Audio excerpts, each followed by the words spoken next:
Napakalaking bagay po yung issue ng tukso sa buhay na espiritual. Temptation is a big deal, it's a big issue, but largely understudied. Temptation is largely even misunderstood. What is temptation really? Ano ba talaga ang ibig sabihin ng tukso ng temptation na yan? Atin pong pag-aaral ngayon, pinamagatan natin the core issue of temptation. Ano ba talaga ang puso, ang gitna, ang laman, ang diwa ng tukso? Panginoon namin sa langit, salamat sapagkat kayo Diyos na nagpapaliwanag. Papagliwanagin niyo po ang aming isip at ipaliwanag niyo po sa amin higit pa ang kahulugan ng temptation. Sa paglapit namin sa iyo, nais namin Panginoon walang hadlang, humihiling po kami ng paglilinis, pagpapatawad, buuin niyo po ang aming mga kasiraan, ituwid ang aming mga kalikuan, linisin ang mga karumihan namin. Patawarin niyo po kami sa mga kasalanan namin, sa mga pagkukulang, sa mga pagkahibang at pagkalasing sa buhay, patawarin niyo kami. Nais naming magbalik loob sa inyo, bigyan kayo ng pinakamagandang pagsamba, pinakamagandang attitude, Panginoon. At nais namin kayo maging sentro ng aming buhay. We enthrone you in our lives, rule as King, guide us and love us as Father. Lord, move in our midst and heal us, teach us, protect us from lies and falsehood. And also, Lord, we ask you, protect us from evil men, from evil spirits, and from our own weaknesses. Lead us, teach us. In the name of Jesus, your Son, our Lord, we pray. Napakalaking issue po ang temptation at makikita natin ang dalawang uri ng temptation na siguro ay pwedeng pagkuhanan ng maraming mga prinsipyo sa pag-unawa at sa pakikihamok at pakikibaka dito sa tinatawag nating tukso sa buhay. One of the greatest references is the temptation of Jesus, the so-called temptation of Jesus. Here we see clash and tension and warfare. We see the Spirit of God moving against the spirit of the devil, or more precisely, the spirit of the devil attempting to clash against the Spirit of God. And the very battleground was the person, the mind, the body of Jesus.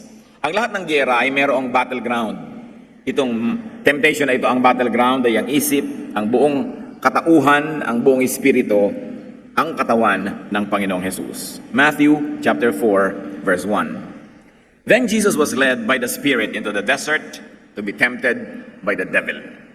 Pagkatapos si Jesus ay dinala ng Espiritu sa ilang upang tuksuhin ng Diablo. Nakikita po natin dito yung interaction ng good and evil, the interaction between the Spirit of God and the devil, that it was the very Spirit of God that brought Jesus to the desert, thereby to be tempted by the devil. So meron ito na interaction of the two forces. And let's take a look at the phases and the forms of the temptation of Jesus. Sa atin pong pagbabalik, tanaw dito sa panunukso kay Jesus, ay maaari tayong makakuha ng mga prinsipyo na pwede natin gamitin sa sarili nating buhay at sa mga tukso na ating natatanggap. First of all, the first temptation was about bread. May kinalaman sa tinapay na siyang pagkain noon sa Israel. Kung ano man ang pagkain sa anumang kultura, yun ang katumbas nito. Matthew 4, 2-4. After fasting 40 days and 40 nights, he was hungry. The tempter came to him and said, "If you are the Son of God, tell these stones to become bread." Jesus answered, "It is written, man does not live on bread alone, but on every word that comes from the mouth of God." So here, the deeper concept of the temptation was the clash between two ideas. It was not just about bread. One was the idea of Satan. If you are the Son of God, tell these stones to become bread. It was Satan's idea, it was Satan's word. So ang isinagot ni Jesus, it is written, man does not live on bread alone, but on every word that comes from the mouth of God. Not the word that comes from the mouth of Satan, but the word that comes from the mouth of God. And Jesus was quoting Deuteronomy chapter 8, verse 3. So Satan offers a word, the Lord counters it with another word, and this is the word of God as recorded in the Bible. So word against word. There was a genuine need, obviously. There was a genuine need for food because Jesus was hungry. But Jesus' answer was, it is written. He was going to refer not to the word of Satan, not to his need at the moment, but to what was written in God's word. So there was this bread versus word, bread which was physical versus that which is spiritual, the word of God. But then again, don't be deceived. The bread is not only physical. The bread is a physical representation of a spiritual reality of a spiritual situation. So this is really spirit against spirit, except that the bread is a prop that represents another spiritual reality. The temptation here is really about the source of idea. It's not the idea itself. The idea of bread, the idea of eating bread was a given. It was good. It was not bad to have bread. Pero saang nagmumula yung ideya na magkaroon ng bread at yung pamamaraan? Nagmumula yung ideya 1 from Satan. At meron ng nagmumula ideya number 2 from God. The temptation was which source of idea to subscribe to. Dapat nating palalimin at pataasin ang pagbasa ng mga verses na ito. Hindi lang tinapay ang panagyagirahan, kundi kanino manggagaling ang tinapay na ito. Another concept of the temptation of Jesus was about safety. It was about jumping. Matthew 4, 5-7. Then the devil took him to the holy city and had him stand on the highest point of the temple. If you are the Son of God, he said, throw yourself down. For it is written, he will command his angels concerning you, and they will lift you up in their hands, so that you will not strike your foot against a stone. Jesus answered him, it is also written, do not put the Lord your God to the test. Ito pong temple sa Jerusalem, merong isang side, the eastern side, na nasa ibabaw at taluktok ng bundok. Kasi ang Jerusalem mismo, ibabaw ng bundok eh. At sa ibabaw na yon, meron pang isang burol at nandun sa ibabaw nun yung temple. On the eastern side, pagka tumingin ka dun sa pader ng templo at ikaw ay yumuko sa labas nun, napakalalim na bangin. On the southern, on the northern, on the eastern sides, hindi ganon. But on the western rather, but on the eastern side, bangin agad, matarik na matarik. At ihalos katapat nung bangin na yon, yung wall. And on that wall, may toring kataas-taas. That was the tower that Satan was talking about. Sabi niya, kung anak ka nga ng Diyos, akyatin mo yung tore na yan na pagkataas-taas, tapos tumalon ka.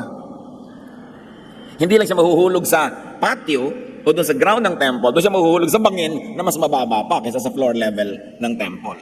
At doon sa baba nun, doon sa valley, nandun yung Gethsemane. Nandun yung mga oliba, nandun yung mga garden na pinag-uusapan na Garden of Gethsemane. Pero puro bato-bato yun. Matatalim na bato. At malalaglag ka siyempre doon, mamamatay ka. Kung may mga gusto ka magpakamatay, doon sila tumatalon. At sabi ni Satan, bakit hindi mo subukin? Total, anak ka naman ng Diyos, di ba? Patunayan mo, tumalon ka.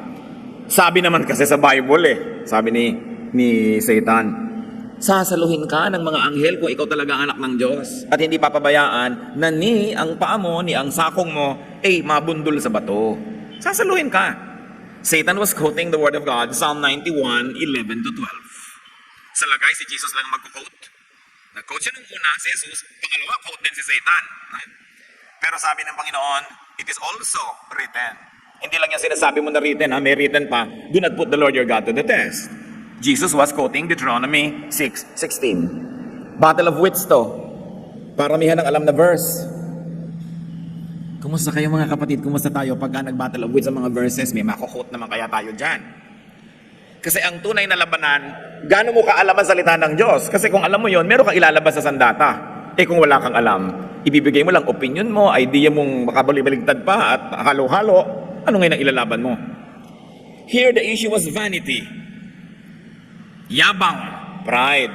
Kung talagang anak ka ng Diyos, patunayan. And the answer of Jesus, it is written. Dapat natin pansinin dito na si Satan naman nag-quote na ng it is written. So now this is a battle of Scripture versus Scripture. The Word of God versus the Word of God. But can that happen? No. Because the Word of God cannot contradict itself. But the interpretation and application of the same word can actually make war with God. And that's what Satan was doing. Yung mismong salita ng Diyos, binabaluktot, nililiko para kontrahin yung ibang mga salita rin ng Diyos. At kadalasan, ganyan yung giyera na nangyayari sa pare-parehong Kristiyano na nagpapagalingan, pare-parehong may kinukot na verses. Ang actually nun, labanan lang yon ng hermeneutics, labanan ng interpretation at ng application. Kaya dapat ang tao matalino, hindi ka basta nakikinig, nagsusuri ka at nag-aaral. This was Psalm 91, 11-12, being made to clash against Deuteronomy 6:16. Word versus word. But obviously, the case of Satan was a misquote. It was out of context. It was misapplied, it was misinterpreted, and very maliciously being misused. So ano ang gera dito? Ano yung temptation? It is the source, the nature of the motivation. Tatalon ka, anong motivation mo? Para lang magyabang. So, hindi na pinagtatalunan ngayon na biblical ba yung sinabi ni Satan, biblical ba yung sinabi ni Jesus. Kundi, sige, parehong biblical, pero bakit mo naman gagawin? Ba't ka naman tatalon? Sige, parehong biblical, magpalaki kayo ng church, magparami ng member, pero ba't mo gagawin? Dahil ba sa yabang? O dahil ba talagang mahal mo yung salita ng Diyos?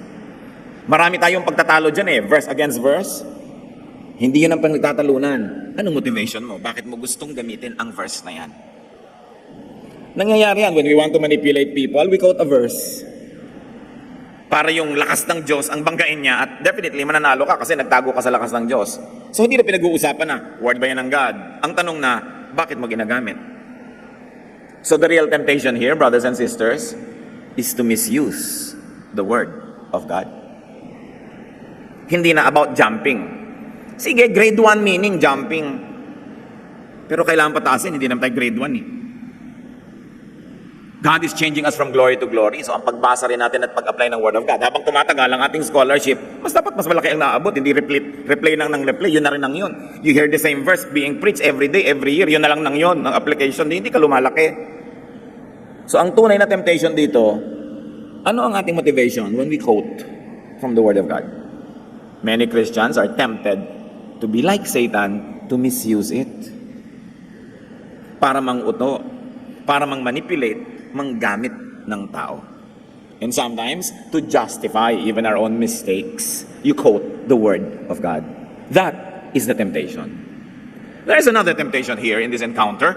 It's about power and wealth. Matthew 4:8-10. Again, the devil took him to a very high mountain and showed him all the kingdoms of the world and their splendor.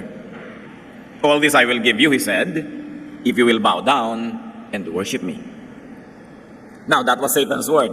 I'll give you this if you bow down and worship me. And Jesus said to him, away from me, Satan, for it is written, worship the Lord your God and serve him only. Jesus was quoting Deuteronomy 6:13. Sa ulo niya yung Deuteronomy, kaya hindi siya maubusan ng magamit na ammunition against the temptation. What was the temptation? It's about power and wealth. It's about glory. But it's really not about glory. Because even God is glorious. Ano naman ang masamang maging glorious? Ano naman ang masama na maging mayaman? Ang kayamanan naman galing sa Diyos. Ano naman ang masama na maging king? King of kings nga ang Diyos. Ano naman ang masama doon? So ang masama dito, hindi yung kingdom, kundi yung source. Hindi masama maging powerful. Hindi masama maging wealthy. Katulad ng misreading ng maraming Kristiyano. No. Ang masama, kanino galing? So the temptation here is not about being wealthy or not. The temptation is who to receive your wealth from. Yumaman ka nga, pero kanino galing? Anong pamamaraan? Pamamaraan ba ni Satan o pamamaraan ng Diyos? Salita ba ni Satan ang iyong ginamit para ka umunlad, maging makapangyarihan, o salita ng Diyos? So hindi kung maunlad, mayaman, makapangyarihan ay masama. Ang tanong lang, kanino galing? So the essence and the spirit of temptation is all about the idea. The real battle is in the mind. Pag may temptation, mga kapatid, ganito yung nangyayari. The devil offers an idea, katulad ng temptation ni Jesus. Jesus counters the idea with another idea, very specifically with the written idea of God. Yun ang labanan. Idea against idea. The true evil was not bread, because even Jesus ate a lot of it in his lifetime. The true evil is not about safety, because even Jesus was kept safe and protected by heaven lots of times in his ministry. The true evil was not glory or power, because Jesus and God the Father had it and continue to have it. The essence, the spirit, and the goal of the temptation was for Jesus to have those things outside of God's provision. Yun ang tunay na temptation. Magkaroon si Jesus ng bread, magkaroon siya ng glory, magkaroon siya ng power, magkaroon siya ng safety from the devil. Pagka tayo naaalok ng ganyang mga bagay, ang itatanong nyo agad, saan galing? Anong pamamaraan ang kailangan kong gawin para mangyari yan? Gusto kong manalo sa isang contest, anong paraan ko? Kanino ako hihingi ng power? Gusto kong magwagi, gusto kong maging bida, gusto kong maging sikat, anong gagawin ko? The real essence of the temptation was to subscribe to another idea, to another philosophy, to another school of thought. In other words, to another word, the word of Satan. And the word of Satan, nagmamadali. Idea niya yan, philosophy niya yan. Sabi niya, kung gusto mo, gawin mo agad na tinapay ang bato. Alam natin na nung natapos yung temptation, angels came and ministered to Jesus. And doubtlessly, nagdala sila ng bread. Pero may panahon. Yung pagmamadali, mas madalas kay Satan yan. Kasi kung tayo ay makadiyos, lahat may panahon. May panahon para maghanda ng gamit mo ngayong gabi para bukas hindi ka nagmamadali. Kasi handa na. May panahon. Pero ang style ni Satan, madalas, nagmamadali. Kasi ang nagmamadali, nagkakamali. Mainit ang ulo, galit, at maraming mistakes. Yun ang gusto ni Satan. Anong philosophy ni Satan? Get rich at once. Ngayon na, maging powerful ka. I'll give you all this kingdom, but bow down to me. Worship me. Mga instant money. Yung wala kang kahirap-hirap, nagkapera ka. Yan ang ginagawa ng mga nandaraya. Yan ang ginagawa ng mga nangwa 1, 2, 3. Yan ang ginagawa ng mga nagbebenta. Ang ibinebenta nila, may daya ang timbang, may daya ang quality. They want a lot of money, but whose ways? The ways of Satan. So, the temptation is to subscribe to another style. Not to have money, but to subscribe to Satan in order to have it. That was why Jesus' consistent reply was, "It is written." Sabi niya, oo, kakain ako, pero sa paraan ng Diyos. Oo, magkakaroon ako ng glory and kingdoms, pero sa timing, sa paraan ng Ama sa langit. Oo, magiging ligtas ako, pero sa paraan ng Diyos. At hindi ko ilalagay ang sarili ko sa walang kakwenta-kwentang panganib para lang mapatunayan na ililigtas ako ng Diyos. That was the way. So the Lord in effect was saying, I subscribe to what has been written. I subscribe to an already set philosophy and reality and frame of mind, so why try to entice me to subscribe to another? Dapat nating namnamin yon. Balikan natin ang mother of all temptations. Kung merong mother of all temptations sa New Testament, meron din sa Old, the temptation of Eve and Adam. Genesis 3, 1-5. Now the serpent was more crafty than any of the wild animals the Lord God had made. He said to the woman, "Did God really say, you must not eat from any tree in the garden?" You see, Satan was trying to question the idea of God that Adam and Eve should not eat fruit A. So, ang ina-attack ni Satan, hindi Diyos, yung idea. Talaga nga ba? Sabi nga ba? Verse 2. The woman said to the serpent, "We may eat fruit from the trees in the garden, but God said, you must not eat fruit from the tree that is in the middle of the garden, and you must not touch it, or you will die. You will not surely die." So Eve says, God said will die. Satan says, you will not. This is idea against idea. The serpent said to the woman, "For God knows that when you eat of it, your eyes will be opened, and you will be like God, knowing good and evil." There was idea one of God, don't eat. Satan offers a contradictory idea, eat. Hindi mo kailangan maging malinaw ang mata para makita mo na naglalabanan yung dalawang ideya. Eat, don't eat. Mahirap maintindihan yon. Pero dahil ang linaw-linaw na makita na ito'y magkakontra, at ang linaw-linaw na dapat doon sa sinabi ka ng Diyos sumunod, binulag ni Satan ang mata ni Eve sa katotohanan na yon. Naglagay siya ng offer. Sabi ng Diyos, don't eat. Sabi naman ni Satan, eat. May bonus. You will be like God if you ate. Your eyes will be opened. Ang totoo, the eyes were being closed. Baligtad, ha? The eyes were being blinded by Satan, but Satan offered a very tempting concept. Huwag kang mag-subscribe sa A, dito ka sa B. May bonus ito, may advantage. Magiging para ka rin Diyos. At dahil doon sa dagdag na yon, nabulag talaga si Eve. Halos lahat ng may dagdag, mga kapatid, baka may kasamang trick. Bilhin mo ang produktong ito, may kasamang tabo. Siguro mag-expire na yung product, kaya kailangan samahan ng tabo o balde o kalamansi o sabon o shampoo para mo bilhin. Ikaw naman, nasakim ka doon sa tabo, binili mo si produktong luma na pala o wala palang kwenta, walang bumibili, kaya ayan, sinasamahan ng tabo. Love ka ba nung tindahan? Bumibili ka na ng isang produkto, bibigyan ka ba ng tabo? No way, hindi ka nun love. Binubulag ka. The store is appealing to your greed. Diba? Yung sale, love ka ba ng store dahil sale? Paano ka magiging love niyan eh? Kasi pagtubuhan ka, bakit may sale? Yun ang pambulag. Usually, mga sale sa lean months, lean seasons, yung walang namimili. So gusto niya pati oras na hindi shopping, hindi naman Pasko, hindi naman kung ano, iimbento pa yung store para bumili ka na naman, makuha na naman niya yung pera mo. Bulag na bulag ka naman, sale. Dating 1,000, ngayon 200 naman. Naniwala ka. Yun, may pambulag. Yung mga magulang, pag may mga anak silang hindi maligawan, ligawan mo anak ko, may mana yan. May pambulag. No? Ikaw nun, mana yung nagustuhan mo. Sige, nasa kim ang tao. Bistado na natin si Satan, luma na yung style na yan eh. Tatandaan nyo, basta may pambulag, may itinatago. Pag may concealer ang mukha ng katabi nyo, may itinatago. Di ba? Laging may itinatago ang tao. May mga pad dito, may mga pad doon, may itinatago. Ngayon, may itinatago, hindi naman masamang itago. Pero maraming itinatago na pag hindi mo nakita, lugi ka. Sabi ni Lady Macbeth, look like an innocent flower, but be the serpent under it. Akala mo bulaklak yung pinipitas mo, ahas pala, na nagaan yung bulaklak lamang. At nung iyong hawakan ay bigla kang tinuklaw. Sabi ni Satan, you will not die, believe me.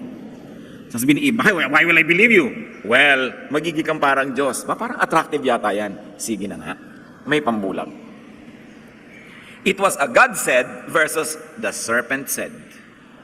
It was an issue of whose words Eve would subscribe to. Once more, the temptation is not about fruit.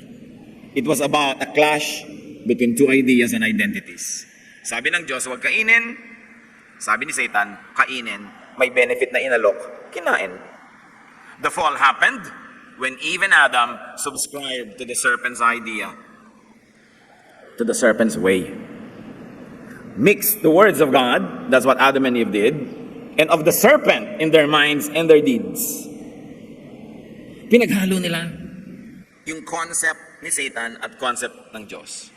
By mixing the two ideas, they became impure. And then they abandoned being holy for God, buong-buong para sa Diyos, and became impure. They became defiled, they became mixed up. Ito ang tunay na diwa ng temptation, mga kapatid, na yung buo ka, hahatiin ka. Buong-buo kang husband, hahatiin ka ni kumare, naging dalawang asawa mo, hati ka. Buong-buo kang magulang, inagaw ka ng bisyo, ang pera mo na nagpunta na sa kasino, nagpunta na sa alak, nahati ka. Hindi ka na buong magulang. Buong-buo ang iyong honesty, natukso kang magnakaw, hati ka na. Ang totoong kasalanan dito ay yung mahati. Kasi ang taong hati, walang mararating. Yoyo man at kalahati, hindi iikot. Turumpo man at kalahati, hindi iikot. Kahit ano, dapat buo. At ang Diyos, ang number one niyang turo, ay maging buo ka. Hindi hati. Kaya di ba tinuturo? Pag may doubt ka, walang mangyayari. Hati ka eh. May kalahati sa'yong naniniwala, may kalahating nagda-doubt. Sabi sa Bible, huwag kang umasa na may mapapala ka. Kailangan buong-buo ang pananalig. Hindi pwedeng hati. Meron kang pag-ibig sa isang tao, tapos hati, dahil may kahating iba. Ano mangyayari sa'yo? Lagi kang hati. Sila rin, ikakalahati lang na makukuha. Everybody's going to be miserable. The whole concept of spirituality and godliness is about being whole. Buo ka. Walang pag-aagam-agam, walang pagdududa. Yan ang nagiging mga bayani. Yan ang nagiging achievers. Yung buong-buo ang loob. At tayo man, ayaw natin nung hati ang loob. Gusto natin, buo ang loob niya. Ayaw natin nung nakuna, mahina ang loob niyan. Gusto natin, matatag ang loob niyan. Buo. Kasi pag buo ka sa loob, lahat ng gagawin mo, buo rin. That's why when you believe in a project wholeheartedly, you will achieve something. Pero kung kalakalahati lang paniniwala mo, walang mangyayari. The concept of purity, the concept of oneness and wholeness is a very basic biblical idea. And this is purity in thought, in spirit, not just in form. Kaya mga iba, ay naku, huwag kayo maglo-Lord Supper ng puto, syncretism yan, mahahati-hati kayo. Form lang yan eh, ang mahalaga, buo ba sa concept mo, ba't ka naglo-Lord Supper? Ba't mo ginagawa yan? Ano kahulugan nun sa'yo? Yung form, hindi yun ang topic. Para rin yan yung bread, yan din yung city, yan din yung kingdom, yan yung fruit. Hindi yan ang topic. Ang topic, ano yung diwa sa likod niyan? Naintindihan mo ba? At buo ka ba? Sin is transgression of the law, of the word, of the philosophy of God. Therefore, sin is subscribing to another school of thought that is not the school of thought of God. Kaya ang repentance is confession of sin. It is cleansing from impurity, elimination of impurity, the restoration by returning to the one word, one idea, one mind. Kaya pati sa New Testament, itinuturo, one church, one faith, one baptism. Ibig sabihin, oneness. Lagi sasabi, you should be one. Don't be divided. Hear, O Israel, God is one. So ang tanong, buo ka ba, kapatid? Husband ka, dapat of one wife, para buo ka. Dapat ikaw kung janitor na janitor ka, ano ibig sabihin? Ginagawa mo lahat ng duty mo. Pero yung text ka ng text, hati ka nun.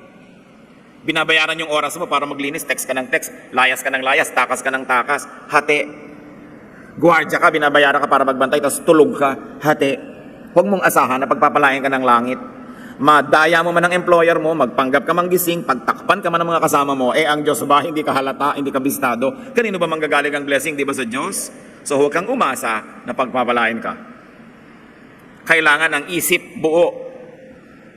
Romans 12:2, do not conform any longer to the pattern of this world, but be transformed by the renewing of your mind. Kailangan baguhin ang isip, gawing isa. Then you will be able to test and approve what God's will is, His good, pleasing, and perfect will.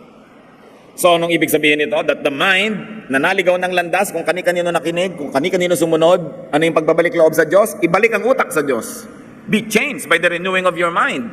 Mag-isip ka uli according to the thoughts of God. I-apply mo uli sa buhay mo ang philosophy of God, methods of God. Yun ang pagbabalik loob.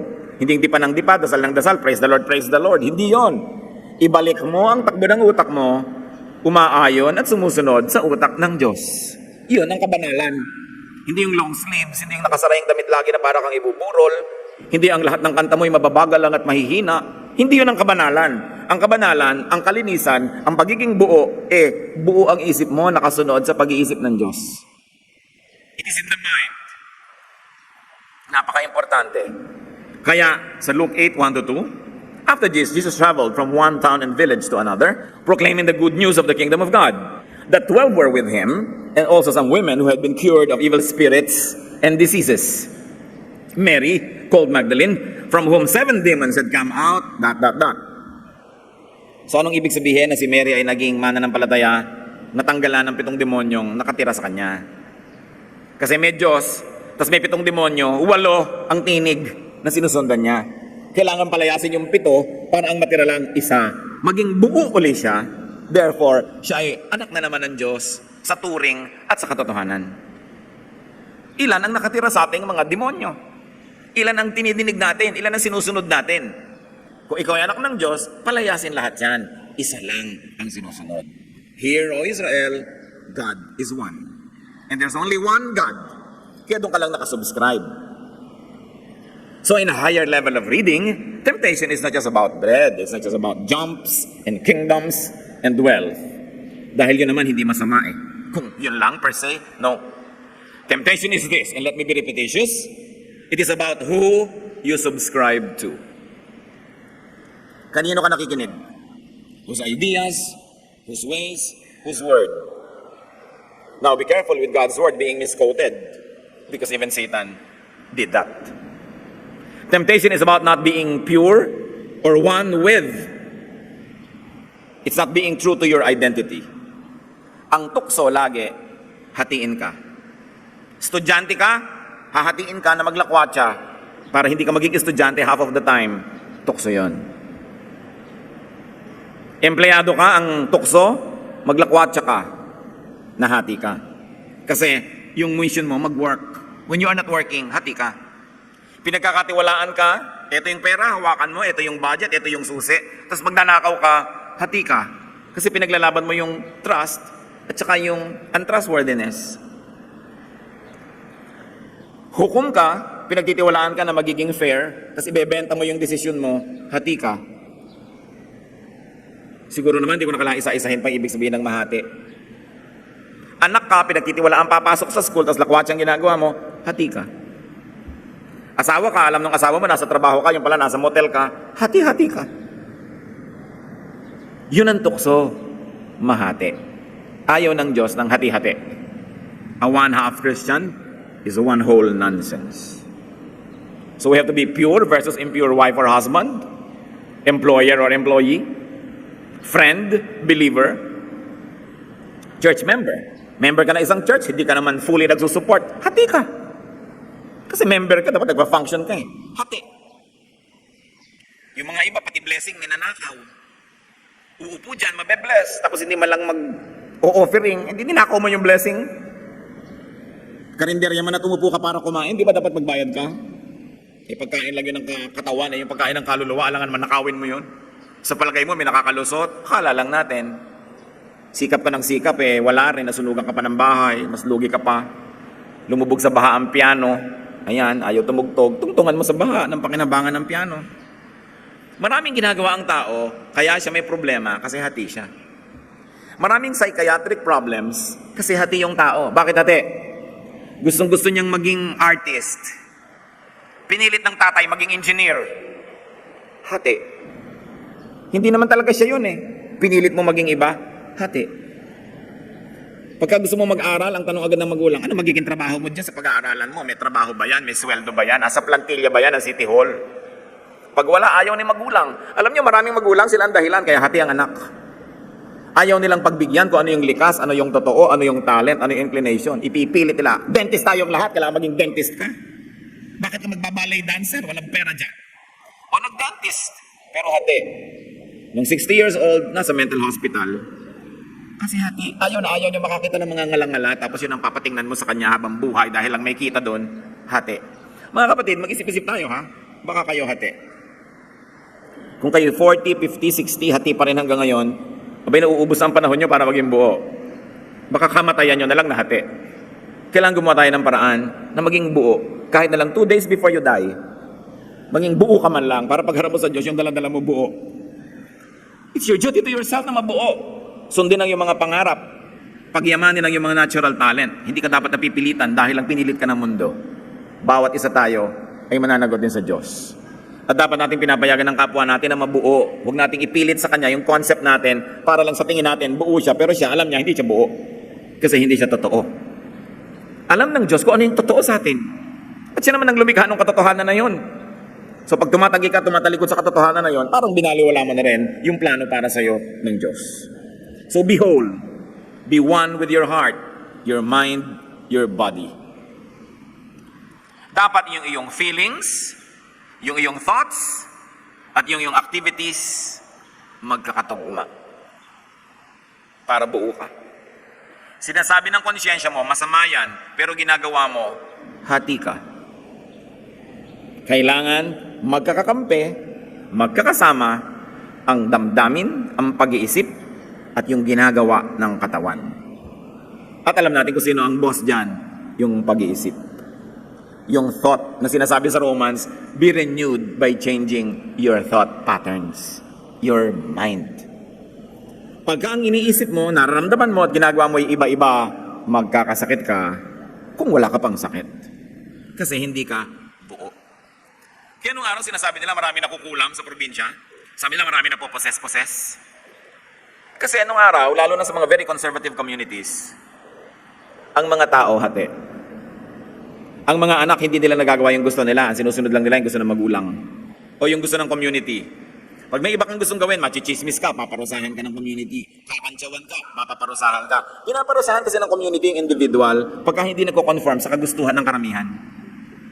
Kaya sa mga ganyang baryo at sa mga bahay na mahihigpit masyado ang mga magulang, doon maraming mga tinatawag nating nasisiraan ng bait. Tingnan nyo si Sisa, nasiraan ng bait. Kasi gusto niya kasama ang kanyang mga anak. Pero pinaghiwalay sila ng kalupitan ng sistema ng lipunan. Napaliw siya. Kasi hindi nagagawa ng kanyang katawan yung gusto ng kanyang puso at hinihingi ng kanyang damdamin. Sa mga pamilya na ang hihigpit ng magulang, biglang dyan yung may mga nakukulam, kung ano na nangyayari, minumura bigla ng anak yung magulang. Kasi possessed, pinagpapasensyahan kasi possessed. Ang hindi alam ng marami, hindi naman talaga possessed yun. It is a psychiatric situation wherein the reality in you could not be given space to express itself, therefore it does something to be able to express itself, nagiging luka-luka, nagiging possessed kunwari, para magawa pa rin yung gusto. Because there is a lot of repression. It is a coping mechanism. Pati ang kabaliwan is a coping mechanism. Sa No Limit Angere, si Piloso Potasio, iniisip ng mga tao baliw. At tinanong siya ng isang matalinong kabataan, bakit mo hinahayaan yun? Akala nila baliw kayo. Sabi niya, kasi habang iniisip nilang baliw ako, pwede ko sabihin lahat ng gusto ko sabihin. Kaya hindi bali nang isipin nilang baliw ako, masabi ko lang yung gusto ko. Kesa sa akala nila, hindi ako baliw, pero lahat ng gusto kong sabihin, sinisikil ko. One of the greatest gifts that we can give to our fellow men, especially to your loved ones, is to allow them to be true to themselves. Para hindi na sila kailangan mabaliw o mapossess pa. At kung ano-ano pa. Nakita niyo yung panahon ni Jesus, ang daming possessed. Kasi very repressed yung society noon. Wala kang magawa. Pinaghaharian ka ng magulang, pinaghaharian ka ng templo, pinaghaharian ka ng gobyerno. May gobyerno pa ng Israel, may gobyerno pa ng Roma. Pinaghaharian ka ng tradisyon. At ikaw ay pinaghaharian ng sobrang kahirapan. Hindi mo na magawa ang gusto mo. Kaya ang dami, akala nila possessed. But those are just repressed people. And their subconscious does something so that they could be real to themselves. Yan ang temptation, mahati. Kaya maging sa pananalig, dapat buo. James 1, 6-8. He who doubts is like a wave of the sea, blown and tossed by the wind. That man should not think he will receive anything from the Lord. He is a double-minded man, unstable in all he does. So ayaw ng Bible ng double-minded. Yung lagi nagdadalawang loob, nagdadalawang isip, nalilito. Sabi, wala kang mararating. Romans 7, 19-20, sabi ni Paul, for what I do is not the good I want to do. No.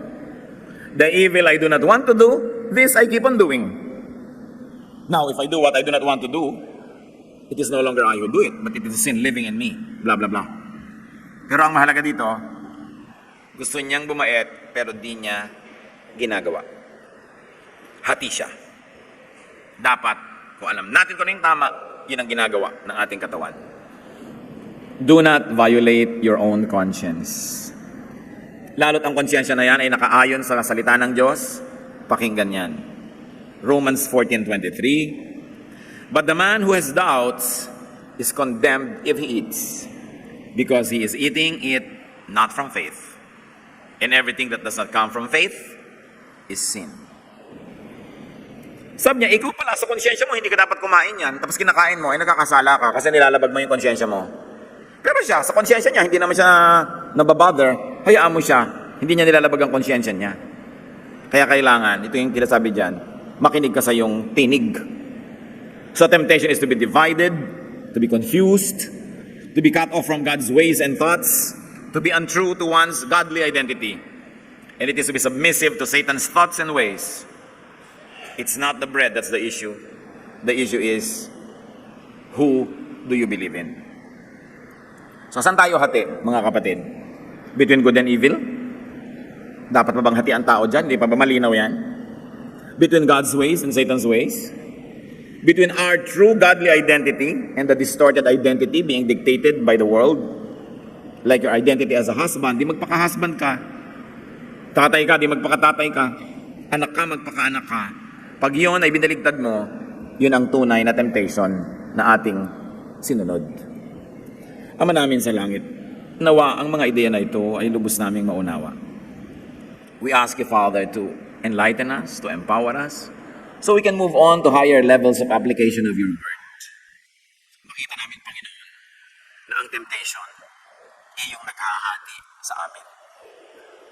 Turuan mo kami, Panginoon, na maging buo sa kabutihan, buo sa pagiging makadiyos, buo sa iyong panig, at hindi namin ipinahihiram, ipinamimigay ang kalakalahati ng aming puso, kalakalahati ng aming katawan, ng aming paglilingkod, ng aming oras, maging buo kami. Magbulay-bulay tayo mga kapatid kung ano pa ang mga kahulugan nito sa ating mga personal na buhay. Gugulin ng ilang panahon, pag-isip-isipan at pakinggan ang tinig ng Espiritu.